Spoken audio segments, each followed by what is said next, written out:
afternoon, everyone. I'm Priyanjali, your host for today's live from All About Skin Wellbeing team. I'm sure all of you must be keeping good health. Today, we are going to discuss about our skin health with focus on urticaria or hives, which we or our near and dear ones would have encountered at any time, any point in their lives.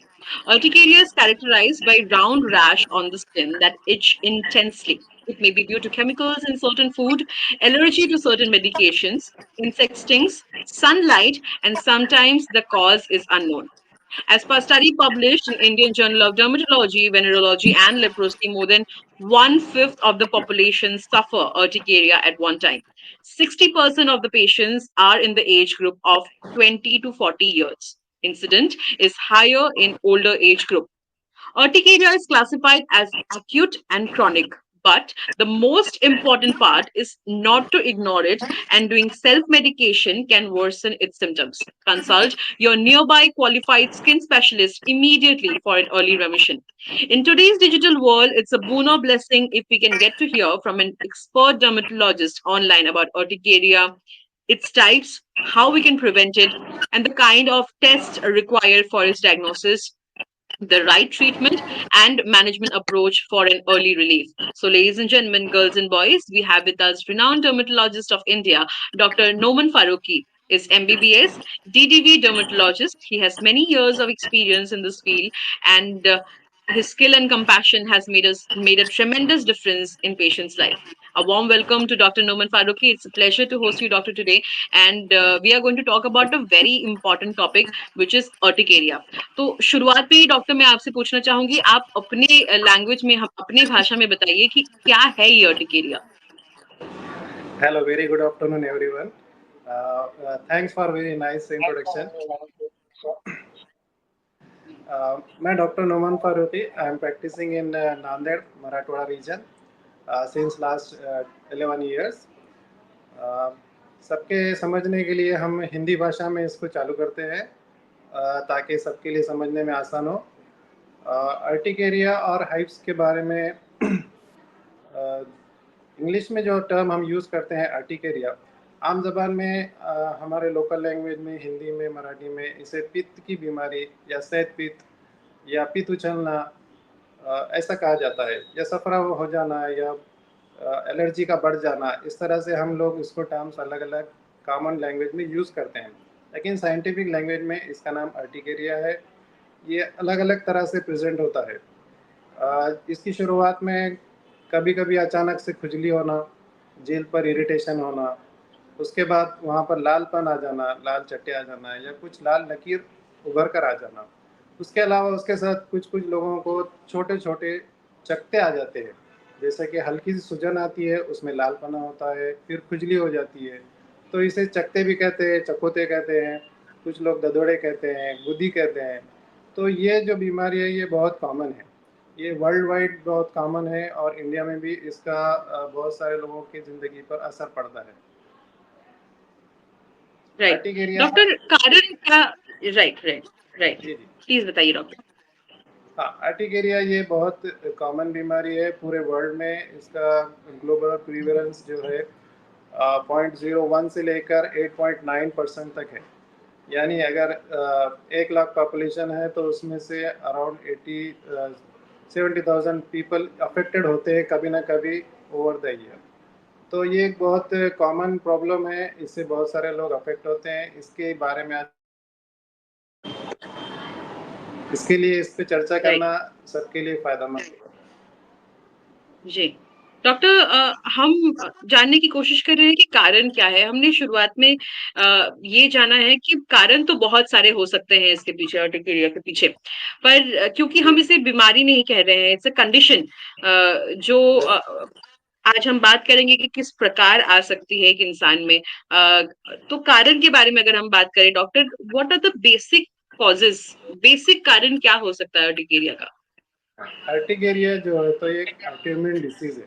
ये एक autoimmune disorder है. 50% लोगों के अंदर ये अपने खुद की इम्यूनिटी की वजह से, हम्म। इम्यूनिटी के डिस्टर्बेंस की वजह से या हाइपर एक्टिविटी की वजह से हो सकती है.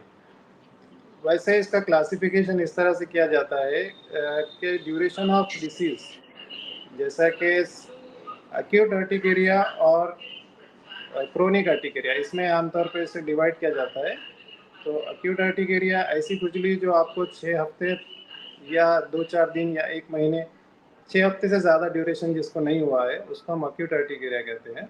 और अगर 6 हफ्ते से ज़्यादा ये ड्यूरेशन ये बीमारी चलती है तो उसे क्रोनिक अर्टिकेरिया के उसमें डिवाइड किया जाता है। इसके अलावा इसके बहुत सारे अदर रीजंस होते हैं। जो इंड्यूसिबल अर्टिकेरिया एक होता है। इंड्यूसिबल अर्टिकेरिया यानी फिजिकल अर्टिकेरिया जिसमें हमारे जिस्म पर लगने वाली चीज़ें, इस्तेमाल में आने वाली चीज़ें, सर्दी है, गर्मी है, इन चीज़ों की वजह से ये इंड्यूस हो जाती है, बढ़ जाती है। तो बेसिक इसका होने का रीज़न जिसकी वजह से लोग परेशान हो जाते हैं, पेशेंट भी परेशान हो जाता है कि मुझे हुआ क्या है और क्यों हुआ है। तो बेसिक रीज़न ये है कि हमारी जो इम्यूनिटी है वो हमारे बॉडी के खिलाफ काम कर रही है। इसे कहते हैं auto immune disease. Auto immune यानी खुद की बॉडी की इम्यूनिटी अपने बॉडी के अगेंस्ट में काम करना। राइट। तो इम्यूनिटी जैसे कि डॉक्टर एक मेजर कारण हो गया। हमें बताइए कि क्या ये जेनेटिकली भी ट्रांसमिट हो सकता है? क्या ये पॉसिबल है कि पेरेंट्स भी अर्टिकेरिया से सफर कर रहे हैं और उसे ट्रीट नहीं कर रहे हैं और बच्चों में भी आ गया है? Is it possible? ये डायरेक्ट ट्रांसफ़र जेनेटिकली नहीं होता है, लेकिन जेनेटिकली ट्रांसफ़र अगर पेरेंट्स की हिस्ट्री है या ग्रैंड पेरेंट्स में अर्टिकेरिया की हिस्ट्री है तो उनके चिल्ड्रंस में, ग्रैंड चिल्ड्रंस में होने की पॉसिबिलिटी बढ़ जाती है as compare to um, general population. अगर जनरल पॉपुलेशन हुँ, में इसकी पॉसिबिलिटी, जनरल पॉपुलेशन की में जो परसेंटेज है होने का, उससे जो है तो चांसेस बढ़ जाते हैं कि उनकी चिल्ड्रंस और ग्रैंड चिल्ड्रंस में ये एलर्जीज आ जाए। जैसा कि मदर को कोई चीज़ की स्पेसिफिक एलर्जी है, धूल से एलर्जी है, तो बच्चों में भी वो एलर्जी आने के चांसेस बढ़ जाते हैं। हुँ, हुँ, लेकिन 100% हुँ। ट्रांसफरेबल जेनेटिक डिसीज नहीं है।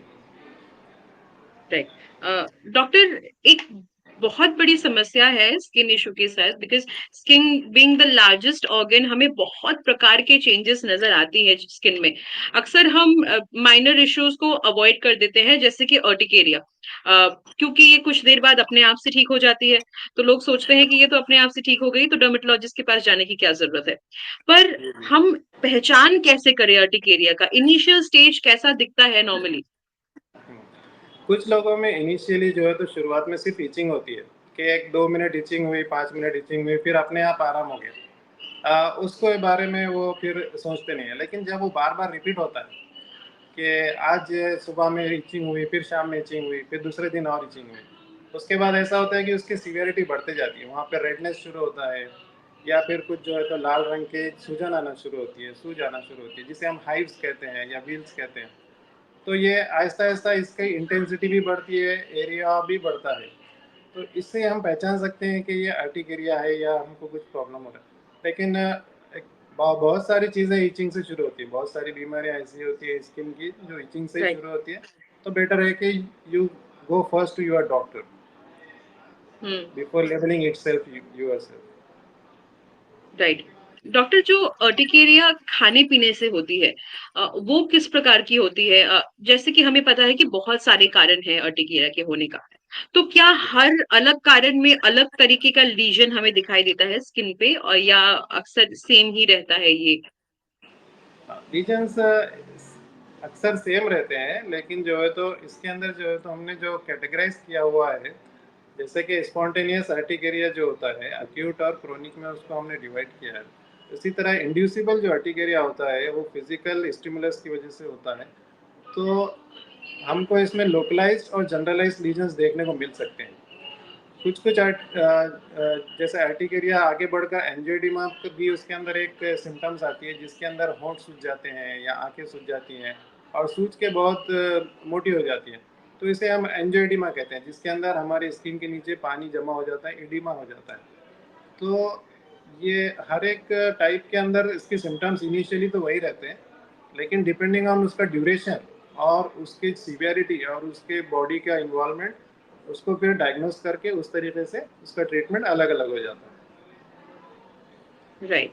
मूविंग है doctor to the next question. क्या ये कंटेजियस भी है, पॉसिबल है कि घर में कोई अगर सफर कर रहा है अर्टिकेरिया से तो छूने से नहीं। स्प्रेड हो जाता है? क्योंकि ये भी एक बहुत बड़ी टेंशन है हमारे लिए, स्किन के बारे में अगर हम बात कर रहे हैं तो, कि छूने से फैल सकती है। सो इज इट हाँ पॉसिबल? हाँ, ये बहुत मतलब लोगों का कंसर्न रहता है, लेकिन ये हम्म। एक से दूसरे को नहीं होती है, क्योंकि बीइंग ए ऑटोइम्यून डिसीज, ये कोई बाहर से जरासीम या जंतु हमारे जिस्म में नहीं इंटर हो रहे कि ट्रांसफर हो जाएंगे दूसरे को। ये ऑटोइम्यून डिसीज है, ये हमारे बॉडी के इंटरनल इम्यून सिस्टम के डिस्टर्बेंस की वजह से है।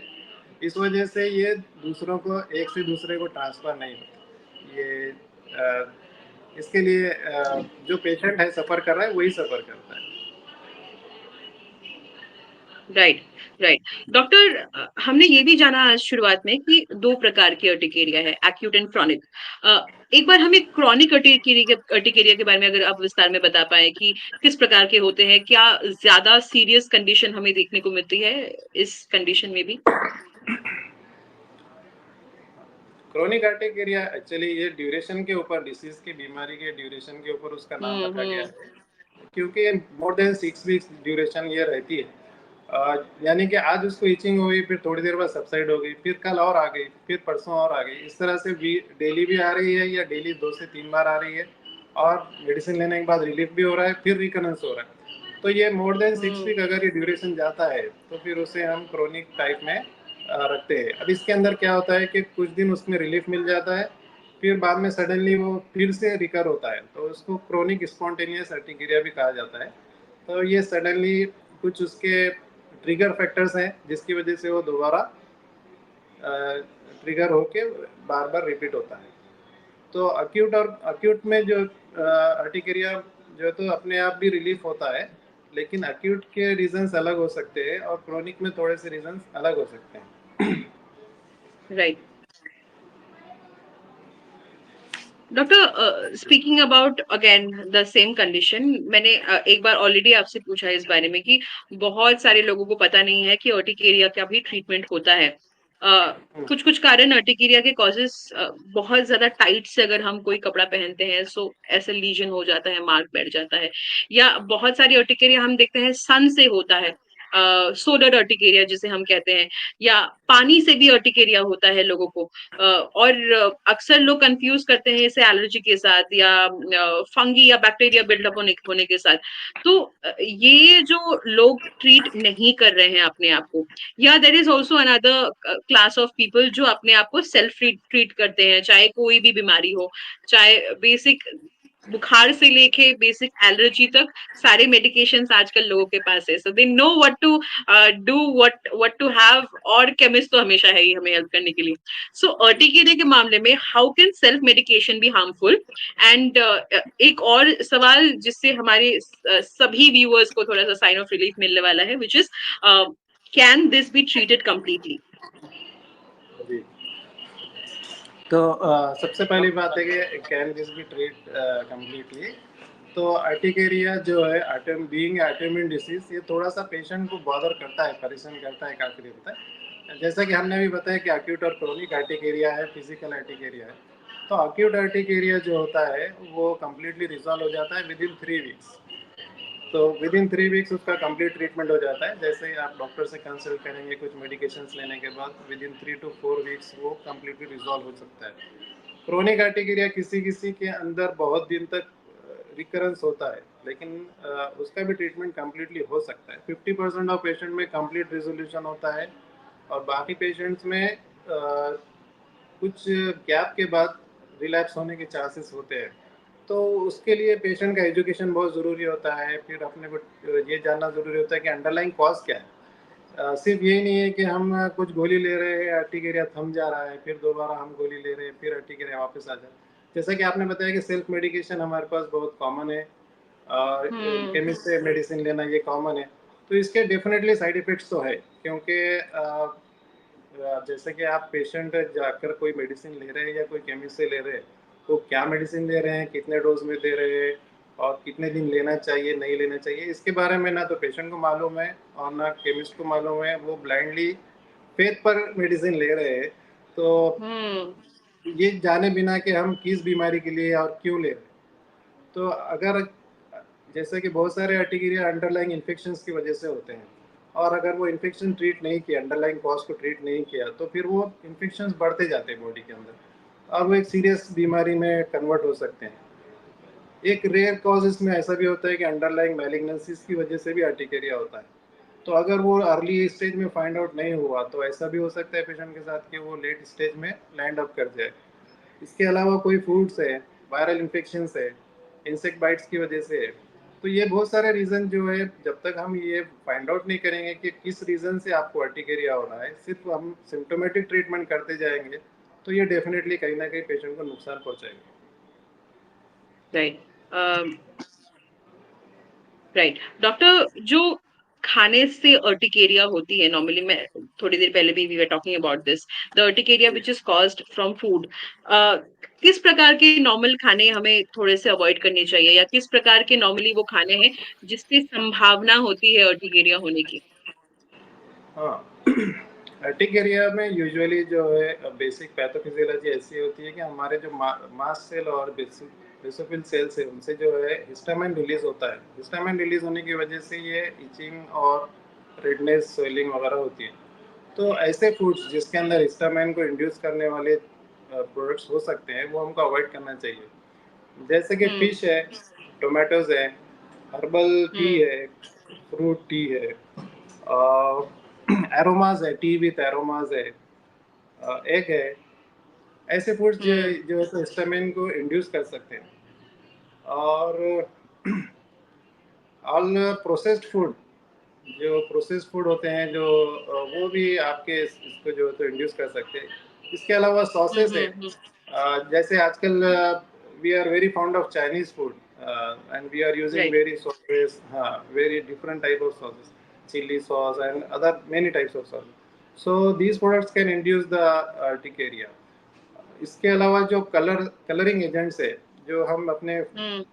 फूड में यूज़ कर रहे हैं, मेनली मिठाइयों में यूज़ कर रहे हैं। जैसे अभी फेस्टिवल सीजन आ रहा है, बहुत सारे मिठाइयाँ यूज़ करते हैं। मिठाइयों में कलर्स डालते हैं, डिफरेंट कलर्स अट्रैक्टिव बनाने के लिए। तो ये कलरिंग एजेंट भी हम्म। जो है तो अर्टिकेरिया को बढ़ाने में बहुत ज़्यादा इम्पोर्टेंट रोल अदा करते हैं। तो कलरिंग एजेंट से हमको बचना चाहिए, फूड एडिटिव से बचना चाहिए, प्रोसेस्ड फूड से बचना चाहिए। कोशिश करें कि घर का फ्रेश फूड खाएं, और हम्म। ज़्यादा से ज़्यादा ये प्रोसेस्ड आइटम से बचें, या पैकेज्ड आइटम को अवॉइड करें, फूड को अवॉइड करें। राइट। राइट। क्योंकि हम खाने के बारे में बात कर रहे हैं, we are talking about food. तो जितनी भी चीजें डॉक्टर ने मेंशन किया है अभी हमें, मैक्सिमम चीजें अगर हम हमारी डे टू डे लाइफ में अप्लाई करते हैं, जैसे कि प्रोसेस फूड को अवॉइड करना, जैसे कि शुगरी पदार्थ थोड़े से कम इंटेक करना, जैसे कि कलर डॉक्टर ने ऑलरेडी मेंशन किए हैं। So these are the things अगर हम अवॉइड करते हैं तो ओवरऑल हेल्थ के लिए हमारा बहुत बेटर हो सकता है। It will be beneficial for our overall health. So घर का खाना खाइए, पौष्टिक खाना खाइए, and stick to basic. Doctor, इसी के साथ खाने के साथ एक और चीज जुड़ा हुआ है। We are talking about our overall health, which is stress. Stress से आजकल हम देखते हैं कि अक्सर कई बीमारियां, कई कंडीशन, स्ट्रेस एक बहुत बड़ी कारण होती है उसके पीछे। सो टेल अस, क्या स्ट्रेस अर्टिकेरिया को भी ट्रिगर कर सकती है समहाउ?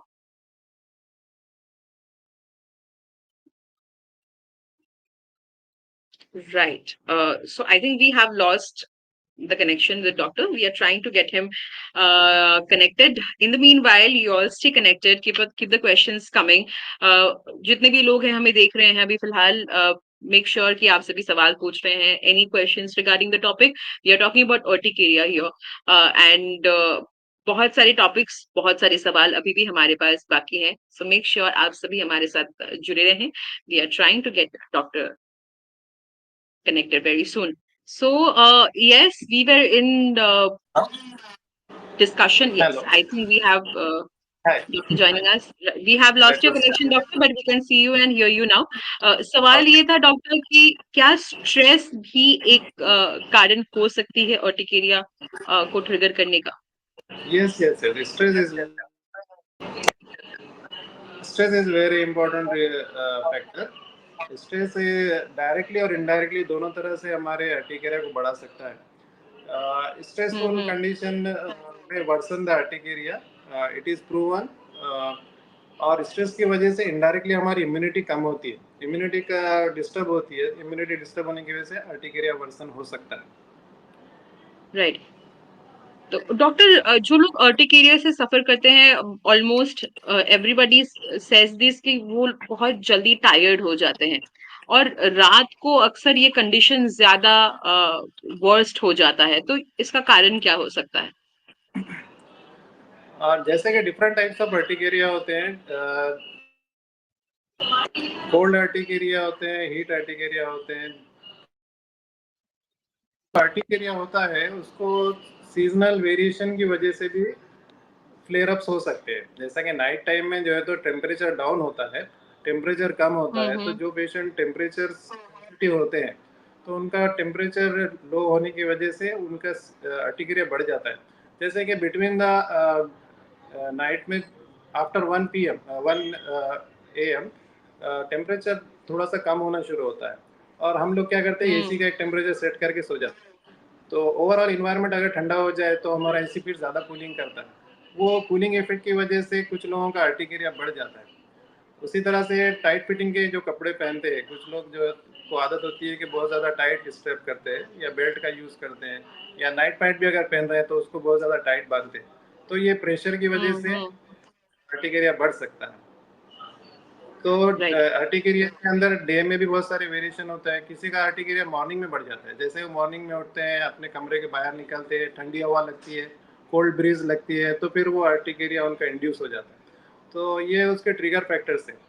इसी तरह से डस्ट है, डस्ट अगर आपके रूम काफ़ी देर तक क्लोज है, वहाँ पे डस्ट एक्यूमुलेट है, और या फिर एसी आपने अच्छे से क्लीन नहीं करवाया है, उसमें डस्ट है, या आपका कूलर है उसमें डस्ट है, तो ये डस्ट भी जो है तो अर्टिकेरिया को बढ़ा सकता है। तो बहुत सारे लोगों का ऐसा होता है कि गर्मा का मौसम आते ही एसी कूलर यूज़ करना शुरू करते हैं, वो काफ़ी दिन से बंद पड़ा होता है, उसका कोई सर्विसिंग नहीं किया होता है, तो उसमें जो डस्ट रहती है वो फिर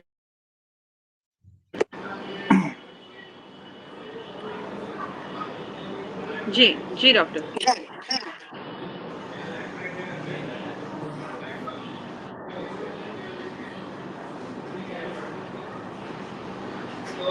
सो डॉक्टर, इन सारे कारणों के बाद जो सवाल, the next question coming up for you is, अगर अर्टिकेरिया को हम ट्रीट नहीं करते हैं समय पे, या हम ट्रीटमेंट डिले कर रहे हैं, वर्स्ट केस सर्कमस्टांसेस क्या हो सकती है? आर्टिकेरिया कि जैसे मैंने आपको बताया, जैसा ये पुराना होता जाता है तो उसकी इंटेंसिटी भी बढ़ती है और उसका एरिया ऑफ इन्वॉल्वमेंट भी बढ़ जाता है। जैसा कि अगर शुरुआत में किसी पेशेंट को एक हाथ पर लीजन्स आ रहे हैं, हाइव्स आ रहे हैं, वो बढ़ते-बढ़ते दूसरे हाथ पर भी आना शुरू होते हैं। कुछ दिनों के बाद वो पैरों पर भी आते हैं, फिर पूरे बॉडी को भी इन्वॉल्वमेंट शुरू हो जाता है। इसी तरह से उसकी इंटेंसिटी भी बढ़ती है। जैसा कि कुछ पेशेंट को जब शुरुआत में अर्टिकेरिया होता है, तो वो 1-2 मिनट, 3 मिनट तक इचिंग करते हैं, फिर अपने आप वो रिलैक्स हो जाते हैं। लेकिन जैसा-जैसा वो टाइम बीतता जाता है, तो फिर वो उसकी इंटेंसिटी बढ़ जाती है, उसकी इचिंग जल्दी रिज़ॉल्व नहीं होती। कुछ लोगों में ऐसा होता है कि एक आधा टैबलेट लेने के बाद उसको रिलीफ़ मिल जाता है, लेकिन फिर दोबारा से नेक्स्ट डे उसको रीअपीयर होता है। तो ये तो हो गया कि उसकी बीमारी की इंटेंसिटी बढ़ने वाली है ओवर द टाइम। उसके अलावा कुछ लोगों को ये हो सकता है कि they can land up in anaphylactic shock, uh, uh, जो कि बहुत सीवियर फॉर्म है अर्टिकेरिया का। ये इसके अंदर सडनली जो है तो पूरे बॉडी के ऊपर पेशेंट को जो है तो रैश आ सकती है, उनका बीपी लो हो सकता है, और अगर उनके इंटरनल जो ब्रीदिंग पाइपलाइन है उसमें अगर स्वेलिंग आती है, फेरिंग्स और लैरिंग्स इन्वॉल्व हम्म। होते हैं, लैरिंजियल एडिमा अगर होता है, तो फिर उनको सीरियसली इंट्यूबेशन की ज़रूरत पड़ सकती है, आईसीयू में एडमिट करना पड़ सकता है। तो ये एक आगे चल के सीरियस कंडीशन हो सकती है। हम्म। तो क्या कोई इंटरनल ऑर्गन भी रिस्क पे रहती है? पॉसिबल है कि कोई इंटरनल ऑर्गन को भी इफेक्ट कर रहा है अर्टिकेरिया? अगर एनाफिलेक्टिक शॉक में लैंड अप होता है पेशेंट, तो फिर अ,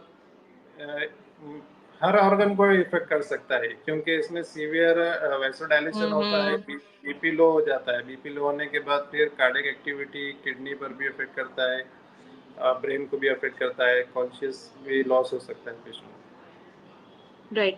डॉक्टर, हमें पता है कि डायबिटीज एक ऐसा डिजीज है या कंडीशन है जिसमें सारी बीमारियों पे हम देखते हैं उसका असर पड़ता है। चाहे वो छोटी सी घाव ही हो या कोई बीमारी हो, क्योर होने में थोड़ा टाइम लगता है। डायबिटिक पेशेंट्स के लिए अर्टिकेरिया किस प्रकार की दिख सकती है? डायबिटीज ऑटोइम्यून एक फैक्टर है डायबिटीज डिसीज में भी। तो जो भी लोग ऑटोइम्यून डिसीज से अफेक्टेड होते हैं, जैसा कि थायराइड है, डायबिटीज है, विटिलिगो हुँ, है, जिसके अंदर हुँ, अपनी इम्यूनिटी अफेक्ट हो चुकी है ऑलरेडी, तो उसके साथ साथ फिर दूसरे ऑटोइम्यून डिसीज भी उसको अफेक्ट करना ये कॉमन चीज़ है। तो डायबिटिक पेशेंट के हुँ, अंदर भी अर्टिकेरिया होने के चांसेस काफ़ी बढ़ जाते हैं। और राइट। उनका अर्टिकेरियल रैश सिमिलर ही होता है जैसे नॉर्मल पेशेंट का होता है। Hmm, hmm, right. Moving ahead doctor, we are talking about urticaria. हमें ये भी बताइए कि क्या पॉसिबल है कि कोविड से भी हाइव्स आ सकती हैं? Is it possible? जैसा मैंने आपको बताया कि अंडरलाइंग इन्फेक्शंस की वजह से भी अर्टिकेरिया होता है। तो अंडरलाइंग इन्फेक्शंस में bacterial infection, viral infection, parasitic infection, fungal infection, ये भी अर्टिकेरिया को इंड्यूस कर सकते हैं। तो Covid being a viral infection, ये भी अर्टिकेरिया बहुत कॉमनली कोविड में देखा गया है कि बॉडी पर रैश आती थी। खासतौर से पीडियाट्रिक बच्चों में जो वायरल इन्फेक्शन होते हैं, जो आजकल अभी वायरल फीवर का सीज़न है, ये अगस्त से लेकर जनवरी तक के वायरल फीवर बहुत कॉमन होते हैं बच्चों में, पीडियाट्रिक स्टेज में। तो उनके अंदर ये अर्टिकेरिया होने के चांसेस बढ़ जाते हैं। अभी नंबर ऑफ पेशेंट हमारे ओपीडी में इसके बढ़ चुके हैं, जो वायरल फीवर के लिए ट्रीटमेंट के लिए पीडियाट्रिशियन के पास जाते हैं, वहाँ पर उनको अर्टिकेरिया भी साथ में शुरू हो जाता है। फिर वो पेरेंट्स परेशान हो जाते हैं, फीवर तो कम हो गया लेकिन आर्टिकेरियल रैश कम नहीं हो रही। उसके बाद वो डर्मेटोलॉजिस्ट से कंसल्ट करते हैं, तो फिर पता चलता है कि भाई ये वायरल इन्फेक्शन की वजह से इंड्यूस हो गया। तो जैसा कि आपने पूछा कोविड से आर्टिकेरिया हो सकता है, तो कोविड के अलावा एनी वायरल इन्फेक्शन उसके साथ एसोसिएटेड हो सकता है। Right. Doctor, first line of treatment क्या है? नॉर्मली हम जो पेशेंट्स आते हैं हमारे पास, इनिशियल स्टेज में हम क्या सजेस्ट करते हैं उन्हें? और सबसे पहले तो ट्रीटिंग द अंडरलाइंग कॉज, जो जिस वजह से अर्टिकेरिया इंड्यूस हुआ है। अगर जैसा कि acute urticaria mostly infection, underlying infections की वजह से होते हैं। मैंने अभी आप बताया कि बैक्टीरियल इन्फेक्शन, वायरल इन्फेक्शन और पैरासाइटिक इन्फेक्शन हुँ, की वजह से पीडियाट्रिक एज ग्रुप में छोटे बच्चों में अर्टिकेरिया होता है। तो हमको अंडरलाइंग इन्फेक्शन को ट्रीट करना ज़रूरी होता है साइमल्टेनियसली। इसके लिए हम सीबीसी छोटा सा टेस्ट करते हैं, इसमें उनको पता चल जाता है ईएसआर, सीआरपी वगैरह। तो इससे पता चल जाता है कि बैक्टीरियल वायरल क्या है, और क्लिनिकल एग्जामिनेशन से भी पता चलता है। तो उसको पहले ट्रीट करना ज़रूरी है। जो भी इन्फेक्शन है उसको ट्रीट करेंगे तो अर्टिकेरिया अपने आप कम हो जाएगा। हुँ, दूसरा होता है प्रिवेंशन। पेशेंट को, अगर हमको ये लगता है कि कोई फैक्टर से, जैसा कि पेशेंट खुद अपनी हिस्ट्री देता है कि मैंने आज ठंडे पानी में काम किया या कोई ठंडी चीज़ खा ली, उसके बाद मुझे एक शुरू हो गया, तो ये पता चल गया कि ये चीज़ से आपको प्रॉब्लम हो रही है, तो उससे बचना बहुत ज़रूरी है। ये भी फर्स्ट लाइन थेरेपी है उसकी।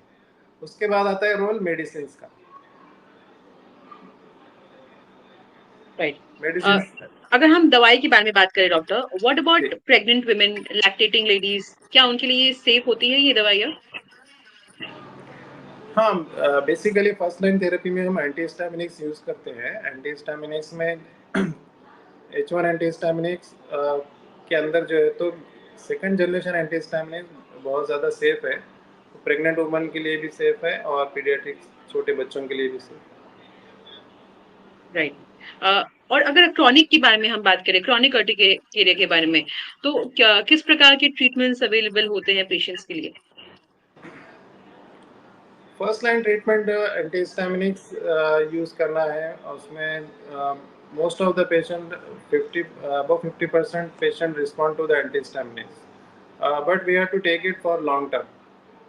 कुछ किसी को हम 2 या 3 महीने के लिए एडवाइस करते हैं, किसी को 6 मंथ तक एडवाइस करते हैं, डिपेंडिंग ऑन द सीवियरिटी। उसको हम असेस करते हैं मंथली बेसिस पर, और उसके बाद फिर उन्हें जो है तो टेपर डाउन करके मेडिसिन से फ्री करते हैं। क्रोनिक अर्टिकेरिया के अंदर होता ये है कि बहुत सारे पेशेंट्स को फर्स्ट ट्रीटमेंट में बहुत रिलीफ मिल जाता है और 6 to 8 मंथ्स का रिमिशन पीरियड भी मिलता है। फिर कुछ लोगों में ऐसा होता है कि 6 to 8 मंथ्स के बाद फिर से रिलैप्स होता है, तो दोबारा फिर ट्रीटमेंट की उनको ज़रूरत पड़ सकती है। क्रोनिक अर्टिकेरिया के अंदर basically prevention is very important. Preventing the Hmm. factor which is aggravating the urticaria is most important thing, क्योंकि ये ऑटोइम्यून डिसीज है। ऑटोइम्यून डिसीज में हमारी खुद की इम्यूनिटी जो है तो हमारे खिलाफ काम कर रही है, तो उसको जो चीज़ आगे ट्रिगर कर रही है उससे बचना ज़रूरी है। तो मेडिसिन एक one part of the treatment है, और second part of the treatment ये है कि जो चीज़ से हमको अर्टिकेरिया एग्रीवेट हो रहा है उससे बचना ये बहुत इंपॉर्टेंट है। तो ये दोनों चीज़ अगर मिलकर हम वर्कआउट करते हैं पेशेंट के साथ, तो फिर पेशेंट को 100% रिलीफ मिलने के चांसेस बढ़ जाते हैं। राइट। सो ये सारी सिनेरियो जो आपको समझ में आ रही है, for all the viewers who are watching us, ये जितने भी सिनेरियो आपको बताए जा रहे हैं, ये तभी पॉसिबल है अगर आप अपने नियरेस्ट डर्मेटोलॉजिस्ट के पास जाए। मेक श्योर आप अपनी इलाज खुद से नहीं कर रहे हैं या केमिस्ट से नहीं करवा रहे हैं। आप जाइए अपने नियरेस्ट एक्सपर्ट के पास for the best possible solution. And उसी के साथ I can see some question coming up from the viewers. सबसे पहला सवाल आकांक्षा पूछती है, can certain food worsen urticaria? Yeah, I think we have talked about it, but do you want to elaborate, doctor? Can certain food worsen urticaria?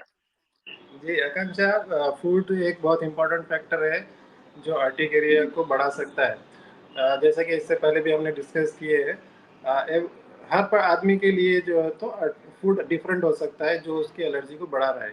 इसके लिए हमें उस patient की हिस्ट्रीज हम इसीलिए लेते हैं कि पेशेंट के पास्ट हिस्ट्री में उसने कौन कौन से फूड यूज़ किया है, और ये पेशेंट को खुद समझ में आता है मोस्ट ऑफ द टाइम कि उन्हें कौन सी फूड से एलर्जी हो रही है।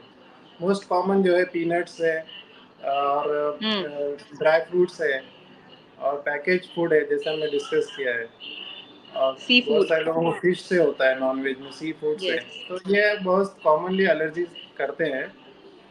तो अगर आपको एलर्जी होती है, अर्टिकेरिया होता है, तो आप अपने डे टू डे लाइफस्टाइल में फाइंड आउट करने की कोशिश कीजिए कि कौन सी फूड आपकी एलर्जी को एग्रेवेट कर रही है। Moving ahead, doctor, the next question comes from Pooja. पूछती है, can chronic urticaria be treated? Yes sure, chronic urticaria can be treated. उसमें डिफरेंट अप्रोचेस हमको लेना पड़ता है। जैसे कि मैंने बताया कि प्रिवेंशन इसके अंदर बहुत इम्पोर्टेंट फैक्टर है। इसके अलावा फाइंडिंग द अंडरलाइंग कॉज जैसे कि Hmm. मैंने बताया कि इन्फेक्शन हो सकते हैं, थायराइड हो सकता है, शुगर हो सकता है, हमने डिस्कस किया। तो वो फाइंड आउट करके उसको ट्रीट करना ये बहुत इंपॉर्टेंट है। साथ में मेडिसिन जैसे हमने डिस्कस किया कि एंटीहिस्टामिन्स है, उसके अलावा इम्यूनोसप्रेसेंट ड्रग्स रहते हैं, ये भी हम यूज़ कर सकते हैं। उसके अलावा थेरेपी में सेल्फ ब्लड का जो थेरेपी रहता है वो भी यूज़ कर सकते हैं। होल ब्लड इंजेक्ट करने की एक थेरेपी रहती है जो इम्यूनिटी जैसे कि बूस्टर होती है या इम्यून करेक्शन करती है। तो ये भी हम यूज़ कर सकते हैं। लेकिन डिफरेंट मॉडलिटीज़ हमको यूज़ करना पड़ता है डिफरेंट पेशेंट के अंदर, जैसा उसकी बॉडी उसको रिस्पॉन्ड करती है। Right. So yes, nothing to worry about that. We are sure that ये condition जो है treat हो सकती है. You just need to visit the expert in the best possible time. इसे delay ना करें, prolong ना करें. कोई भी बीमारी आप prolong करते हैं तो condition worst होता है. आपके लिए भी तकलीफदायक होगा, आपके डॉक्टर के लिए भी तकलीफदायक होने वाले हैं. Moving ahead with the next question, doctor. पूछते हैं अंकित. Sorry, the next question comes from Ajit, who asks, can drinking cold water cure urticaria?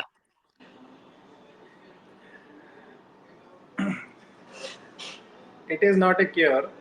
Actually अगर आपको हॉट वाटर से एलर्जी है तो वी विल एडवाइज यू कि कोल्ड वाटर पियो। लेकिन कोल्ड वाटर पीने से अर्टिकेरिया का ट्रीटमेंट होता है ऐसा नहीं है। Right. Moving ahead, Ajit, I believe even if you just normally have water, it's going to be good for your health. So make sure आप hydrated रह रहे हैं, आप sufficient पानी पी रहे हैं. Even if you are not suffering from urticaria, make sure you are drinking sufficient amount of water. The next question comes from Ankit, who asks, when should someone with urticaria see a doctor? As soon as possible. Yes. So basically the moment you see any changes in your skin, आपको किसी भी प्रकार का legion दिखाई दे रहा है, etching हो रहा है, रेडनेस हो रहा है, आपको तुरंत ही जाना चाहिए अपने डर्मेटोलॉजिस्ट के पास, ना कि कोई भी ऑइंटमेंट, कोई भी स्टेरॉइड क्रीम्स आप लगा रहे हैं उसमें. Don't do that. It's gonna worst your symptoms. Moving ahead, the next question comes from Sona, who asks, does urticaria only occur in hot or humid weather? Not only actually अभी जैसे हमने discuss किया, ये autoimmune disease है, हर एक की body के अंदर से होती है, तो it depends upon the person. If he is allergic or his immune system is not working properly, he will have urticaria in that winter also, or hot and summer. Right, right. Uh, Purvi, as we have been discussing initially in today's session, that immunity का एक बहुत बड़ा role होता है इस पे. No matter आप किसी भी प्रकार के वेदर में रह रहे हैं, वेदर कंडीशन में हैं, मेक श्योर आप अच्छा खाना पीना खा रहे हैं, आप एक हेल्दी लाइफस्टाइल मेंटेन कर रहे हैं, आप अपने बॉडी को प्रॉपरली हाइड्रेटेड रख रहे हैं. ये सारी चीजें बहुत ज्यादा जरूरी है. चाहे आप किसी भी कंडीशन, किसी भी बीमारी से सफर कर रहे हैं, मेक श्योर आप एक हेल्दी लाइफस्टाइल जी रहे हैं. Also mention by doctor already कि घर का खाना पीना खाइए, have home cook food and less processed food. Moving ahead, the next question comes from Amit, who asks, is it true that people with urticaria should avoid all physical activities? No, no, absolutely not. It's not true.